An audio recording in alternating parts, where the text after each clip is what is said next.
పూరి జగన్నాథ్ గారిది ఒక సినిమా ఉంది, నేను ఇంతే అని.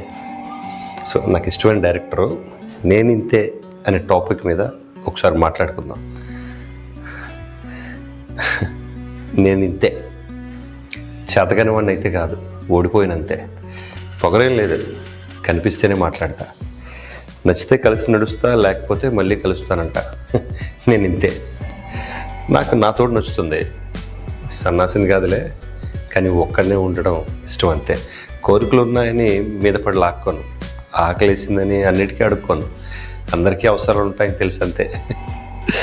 నా కన్నీటితో ఒకటి కాళ్ళు కడిగేందుకు పౌరుషం, నా కోపంతో లోకం బూడిదవ్వకూడదని జాలి, రెండు కాస్త ఎక్కువే. నేను ఇంతే. సుఖపడడం చేతగా కాదు, అవకాశం రాలేదు.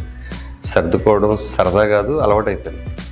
బాగుపడడం బద్ధకం కాదు, కలిసి రాలేదు. సాయం అక్కర్లేదని కాదు, ఎందుకో ఎవడూ చేయలేదు.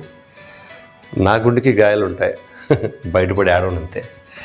నా కళ్ళకి ఉప్పు నీళ్ళు వస్తాయి, చీకట్లో కనబడం అంతే.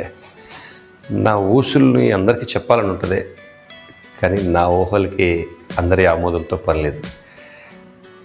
కొన్ని కథలు నాకే సొంతం, వినడానికి ఆసక్తి సరిపోదు, అర్హత కూడా కావాలి.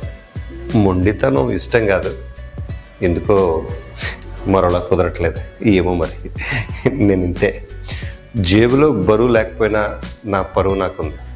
మనిషిని కదా, మాటలకి ఎక్కువ నొప్పి వస్తుంది.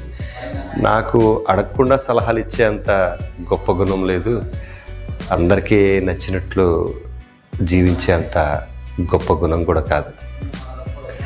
అందరితో మెత్తగుండే తెలివి అస్సలు లేదు. నా విలువలు చాలా సులువు, నా బ్రతుకు నాది, నీ బ్రతుకు నీది. నా సలహా కాస్త కష్టంగా ఉంటుంది, నా పని నాది, నీ పని నీది. నాకు ఎలా బతకాలో తెలుసు, కాస్త బతకనిస్తే బాగుంటుంది. ఇంత పెద్ద ప్రపంచంలో ఎందుకో అసలు కుదరదు. ఇదంతా కోపం అనుకోకరై, నాలో లోపం అనుకో, నిజం చెప్పే లోపం, నాలా నేను బ్రతకాలనుకునే లోపం. మూర్ఖత్వం కాదులే, చెప్పా కదా, నేను ఇంతే.